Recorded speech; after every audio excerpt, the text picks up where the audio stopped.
ప్రేమ్ తన ఫోన్లో తీసిన వీడియోని రోజాకి చూపించి, ఇప్పుడేమంటారు వదిన గారు, ఇక తప్పించుకునే మాటలు రావు కదా, ఇప్పుడు దీన్ని అందరికీ వెళ్ళి చూపిస్తే ఏమవుతుంది, మీరు చామ్ని బయటికి గెంటేయాలని వేసిన ప్లాన్ని ఇప్పుడు మా నాన్న ఇది చూసిన వెంటనే ముందు మిమ్మల్ని మెడపట్టి బయటికి గెంటేస్తాడు అని ప్రేమ్ చెప్తుంటే, అది కాదు ప్రేమ్ అని రోజా చెప్పబోతుంటే, మాట్లాడకండి, నేను చాలా రోజుల నుండి మీ వాలకం చూస్తూనే ఉన్నాను, అసలు ఎందుకు మీకు చామ్ అంటే అంత కోపం పగ, చామ్ని ఎప్పుడు ఇంట్లో నుండి బయటికి గెంటేయాలనే చూస్తూ ఉంటారు, అసలు చామ్ ఏం తప్పు చేసిందని, ఇన్నాళ్ళు ఊరుకున్నా ఇంకా ఊరుకోనని ప్రేమ్ వార్నింగ్ ఇస్తూ ఉంటాడు. ప్రేమ్ నేను చెప్పేది విను ప్రేమ్ అని రోజా బ్రతిమలాడుతుంటే, ఇంకేంటి వినేది, ఈ ఫంక్షన్ అవ్వనివ్వండి, మీరు చేసిన నేరాన్ని బయట పెడతాను, అందరి చేత చివాట్లు తిందురు, అప్పుడు తెలుస్తుంది బాధంటే ఏంటో అని ప్రేమ్ అంటే, ప్లీజ్ ప్రేమ్ ఇంకెప్పుడు ఇలా చేయను, ఈ ఒక్కసారికి వదిలేయ్ అని రోజా బతిమలాడుతుంటే, సారీ వదిన గారు, దేనికైనా ఒక లిమిట్ ఉంటుంది, మీరు ఆ లిమిట్స్ని చాలా దాటిపోయారు, ఇంకా వదిలేస్తే మీరెంతకైనా తెగిస్తారు, ఈ ఫంక్షన్ అవ్వగానే మీకు పనిష్మెంట్ తప్పదు అని ప్రేమ్ వార్నింగ్ ఇచ్చి వెళ్ళిపోతూ ఉంటాడు. ఆగు ప్రేమ్ అని రోజా గట్టిగా అరవగానే ప్రేమ్ అక్కడే ఆగిపోతాడు. ఇప్పుడేంటి, నేను మార్చింది వీడియో తీసి అందరికీ చూపిస్తాననే కదా ఈ పొగరు చూపిస్తున్నావు, నీకొకటి అర్థం కావట్లేదు ప్రేమ్, అసలు అందులోనే విషం ఉందనటానికి ప్రూఫ్ ఏంటి అని రోజా అంటే, ప్రేమ్ షాకింగ్గా చూస్తూ ఉంటాడు. ప్రూఫ్ లేదు కదా, మరి అప్పుడు అందరి ముందు నన్ను దోషిగా నిలబెట్టి ఏం చేస్తావు, నువ్వు చూపించాక నేనేం చెప్తానో తెలుసా, చామంతియే విషం కలపాలని చూసిందని, అవి తాగితే నిషాకి హాని కలుగుతుందేమోనని నేనే ఆ కుంకుమ పువ్వుని మార్చి తీసుకెళ్లానని చెప్తాను, అందుకే చామంతికి ఏం కాలేదు, ఇది ఆ వీడియోనే అని చెప్తాను, అప్పుడు చామంతినే గెంటేస్తారు, నీకే కాదు తెలివితేటలు, మీ వదిన గారికి కూడా చాలానే ఉన్నాయి అని రోజా చాలా ఓవర్ కాన్ఫిడెన్స్గా చెప్తుంది. అది విని ప్రేమ్ తెగ నవ్వుతూ, అయ్యో వదిన గారు, మీకు ఇంకొక సంగతి తెలీదు, ఇంకొక సినిమా ఉంది చూపించనా అని ప్రేమ్ మళ్ళీ తన మొబైల్లో వీడియోని చూపిస్తూ ఉంటాడు. అందులో రోజా పాల గ్లాస్ని బయటికి తీసుకొచ్చి అందులో కుంకుమ పువ్వుని కలిపి అది బ్లాక్ కలర్లో మారగానే, నేను తీసుకొచ్చిన కుంకుమ పువ్వు అసలు ఇక్కడికి ఎలా వచ్చింది అని రోజా మాట్లాడుతున్నా, ఇక ఆ వీడియోని కూడా ప్రేమ్ తీసి రోజాకి చూపిస్తూ ఉంటాడు. చూసారా వదిన గారు, అసలు మీరేం చేయకపోతే దొంగచాటుగా ఎందుకు దాస్తారు, దొంగలాగా ఎందుకు వస్తారు, ఆ మాటలు ఎందుకు మాట్లాడతారు, ఇది చాలా ప్రూఫ్ మిమ్మల్ని బయటికి గెంటేయటానికి, ఫంక్షన్ అయ్యాక చూసుకుందాం వదిన గారు, మిమ్మల్ని మాత్రం వదిలిపెట్టనని ప్రేమ్ వార్నింగ్ ఇచ్చి వెళ్ళిపోతాడు.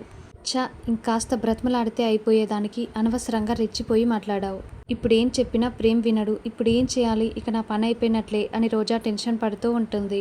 ఇంకోవైపు రమాదేవి నిషా వాళ్ళ అమ్మ నిషాని దగ్గరుండి మరీ రెడీ చేస్తూ ఉంటారు. నా దిష్టే తగిలేలా ఉంది అని నిషా వాళ్ళ అమ్మ అంటే, తల్లి దిష్టి ఏం తగలదులేండి, ఫంక్షన్ అయ్యేలోపు నా కోడలికి అందరి దిష్టి తగులుతుంది, సీమంతం అయ్యాక గుమ్మడికాయతో దిష్టి తీయించి బయట పారేస్తాను అని రమాదేవి చెప్తుంటే, ఫంక్షన్ అయ్యాక ప్రేమ్ నా గురించి చెప్పి నన్ను బయట గెంటేలా చేస్తాడు, ఆ గుమ్మడికాయ పగిలినట్లు నా జీవితం కూడా ముక్కలైపోతుంది అని రోజా టెన్షన్ పడుతూ ఉంటుంది. ఏంటి రోజా, ఏమైంది, ఎందుకంతలా టెన్షన్ పడుతున్నావు, నీ మొహం మీద ఆ చెమటలేంటి అని రమాదేవి అడుగుతూ ఉంటే, అక్క ప్లాన్ ఎందుకు ఫ్లాప్ అయిందా అన్న టెన్షన్లో ఉన్నట్లుంది అని నిషా అనుకుంటూ ఉంటుంది. ఏంటి రోజా, ఏం మాట్లాడవేంటి అని రమాదేవి అంటే, నాకు అర్థమైంది వదిన గారు, మా అల్లుడు గారు భార్య సీమంతం బాధ్యతని ఒక పక్క మోస్తున్నారు కదా, మరో పక్క చెల్లెలి బాధ్యతని తను మోయాలని, శ్రీమంతం ఏ ఆటంకం రాకుండా బాగా చేయాలని టెన్షన్ పడుతున్నట్లుంది అని నిషా వాళ్ళ అమ్మ అంటే, అవును పిన్ని గారు కరెక్ట్గా చెప్పారు, నా టెన్షన్ అంతా నిషా సీమంతం బాగా చేయాలనే, వంటలు అవి కూడా బాగుండాలని చూసుకుంటున్నాను, అక్కడ వేడి వల్ల చెమటలు పట్టినట్లున్నాయి అని రోజా చెప్తుంటే, కవర్ చేయటంలో అక్క తర్వాతే ఎవరైనా అని నిషా అనుకుంటూ ఉంటుంది. ఇంకోవైపు చామంతి ఒక చోట కూర్చొని ప్రేమ్ నిషా సీమంతం దగ్గరుండి మరీ జరిపిస్తానని చెప్పిన మాటల్ని తలుచుకొని చామంతి బాధపడుతూ ఉంటుంది. ప్రేమ్ బాబు, అసలు మీరెందుకు శ్రీమంతానికి ఒప్పుకున్నారు, ఎందుకు మీరు మారిపోయారు, ఇప్పుడు నా జీవితం ఏంటి, ఇప్పుడు నేను ఆయనకి ఏం చెప్పాలో నాకు అర్థం కావట్లేదు అని చామంతి ఏడుస్తూ ఉంటుంది. అప్పుడే ప్రేమ్ కోపంగా చామంతి దగ్గరికి వచ్చి ఒక్కసారిగా చామంతి చెంప పగలగొడతాడు. దాంతో చామంతి చాలా షాకింగ్గా ప్రేమ్ వైపు చూస్తూ ఉంటుంది. ఎందుకు చామంతి, అసలు నీకు బుద్ధి జ్ఞానం ఉందా, పాలల్లో విషం కలిపిందన్నారు, నాన్నగారు నిపుణుల్ని పిలిపించి టెస్ట్ చేయిస్తా అన్నారు, ఆగాలి కదా, తర్వాత ఏం జరుగుతుందో కాస్త వెయిట్ చేయాలి కదా, అంతలోపే వాటిని తాగేస్తావా, ఒకవేళ అందులో నిజంగానే విషం కలుసుంటే, నీకేదైనా అయ్యుంటే అసలు అలా ఊహించుకోవటానికే కూడా నాకు చాలా భయమేస్తుంది అని ప్రేమ్ కూడా చాలా ఏడుస్తూ చెప్తుంటాడు. అసలేంటి చామ్, నువ్వేది ఆలోచించవా, ఏమైపోతావేమోనన్నా అసలు భయం కూడా నీకు లేదా, నా గురించి కానీ మన గురించి కానీ ఆలోచించవా అని ప్రేమ్ చామంతిని నిలదీస్తూ ఉంటాడు. అంత పెద్ద నింద నాపై వేస్తే నేను ఎలా తట్టుకుంటాను బాబు, అయినా అందులో ఉన్నది నిజంగా కుంకుమ పువ్వే కదా, అందుకే నాకేం కాలేదని చామంతి చెప్తుంది.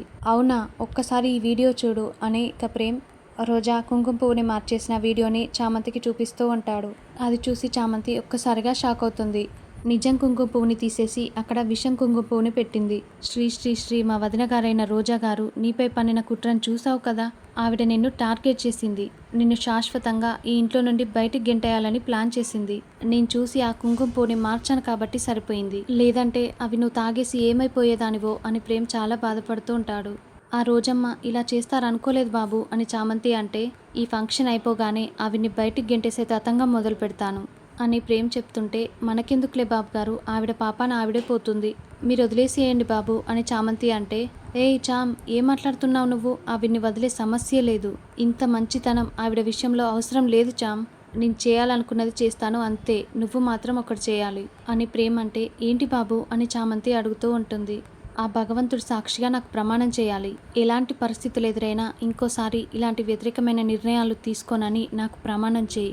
ఇంకెప్పుడు ఇలాంటి పనులు చేయనని ప్రమాణం చేయి అని ప్రేమ్ అంటే, ఇంకెప్పుడు ఇలాంటి పనులు చేయను బాబు అని చామంతి ప్రేమ్ చేతిలో చేయి వేసి ప్రమాణం చేసి చెప్తుంది. ప్రపంచంలో నేను నమ్మేది ఇద్దరినే. ఒకటి ఆ దేవుణ్ణి, రెండోది నిన్నే.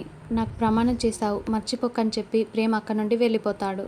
ఇక చామ్ తన మెల్లో తాళ్ళని బయటకు తీసి ప్రేమ్ తన మీద చూపించిన ప్రేమని తలుచుకొని చాలా బాధపడుతూ ఉంటుంది.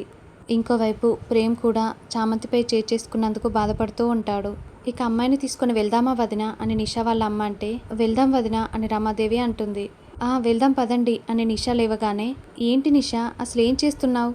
నువ్వు అలా టక్కున లేవకూడదు, ఎక్కువగా నడవకూడదు, కడుపులో ఉన్న నా మనవడికి ఇబ్బంది అవుతుంది అని రమాదేవి అంటే, అవునమ్మా, ఏదైనా మెల్లగానే చేయాలి. అసలే ఘట్టంనేని హర్షవర్ధన్ రామాదేవి గార్ల మనవడు, జాగ్రత్తగా ఉండాలని నిషా వాళ్ళ అమ్మ కూడా చెప్తుంది. మొదటిసారి ప్రెగ్నెన్సీ వచ్చినప్పుడు కొన్ని విషయాలు తెలియలేండి వదిన గారు, మనమే చెప్పాలి అని రమాదేవి అంటే, చెప్పండి ఆంటీ, మీరు చెప్పినట్లే చేస్తాను అని నిషా అంటే, ఇది నా కోడలంటే. పదమ్మా, టైం అవుతుందని ఇక నిషాని బయటికి తీసుకొస్తారు. టైం అంటుంటే నా టైం దగ్గర పడుతుందేమోనని భయమేస్తుంది అని రోజా టెన్షన్ పడుతూ ఉంటుంది. శ్రీమంతానికి కావలసిన ఏర్పాట్లన్నీ చేసుంటారు. రమాదేవి, రోజా నిషాని దగ్గరుండి మరి కిందకి తీసుకొస్తూ ఉంటారు. అక్క ప్లాన్ ఫెయిల్ అయినా కూడా సీమంతం ప్లాన్ అయితే సక్సెస్ అవుతుంది అని నిషా చాలా సంతోషపడుతూ ఉంటుంది. చామంతి రోజా వైపు కోపంగా చూస్తూ ఉంటే, ఇదేంటి ఇంత కోపంగా చూస్తుంది? ప్రేమ్ దానికి చెప్పేసుంటాడా? ఈ ఫంక్షన్ అయిపోయాక నన్ను గెంటేస్తే చూసి సంతోషిద్దామనుకుంటుందా? నేను అసలు యువరాణిని కాదు, దాని అక్కనని చెప్పేసేలా ఉంది. నా పని అయిపోయింది, అనవసరంగా చేసి ఇరుక్కున్నానే అని రోజా టెన్షన్ పడుతూ ఉంటుంది. ఇక రోజాని తీసుకొచ్చి శ్రీమంతం చైర్లో కూర్చోబెడతారు. అక్క ఫొటోస్ తీయక్క అని నిషా అంటే, దేనికని రోజా అంటుంది.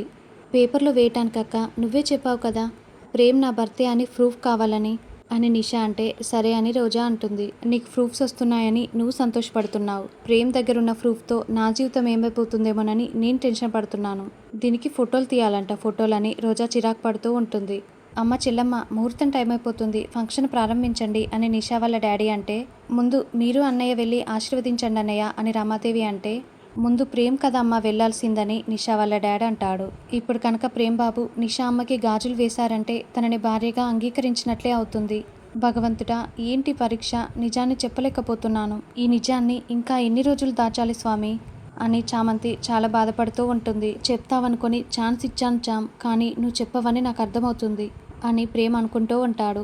రే ప్రేమ్, నువ్వొచ్చి నిషాకి బొట్టు పెట్టి గంధం రాసి గాజులు వేరా అని రమాదేవి అంటే, ప్రేమ్ అటు ఇటు దిక్కులు చూస్తూ ఉంటాడు. రే ప్రేమ్, నిన్నేరా పిలిచేది, రారా అని రమాదేవి అంటే, అమ్మ నన్నెందుకు చేయమంటున్నారు అని ప్రేమ్ అనగానే అందరూ షాకింగ్గా చూస్తూ ఉంటారు. నీకు కాబోయే భార్యకే కదరా శ్రీమంతం జరిగేది, అప్పుడు నువ్వే కదా తనకి గంధం రాసి గాజులు తొడగాలి అని రమాదేవి అంటే, అమ్మ అసలు నువ్వేం మాట్లాడుతున్నావు?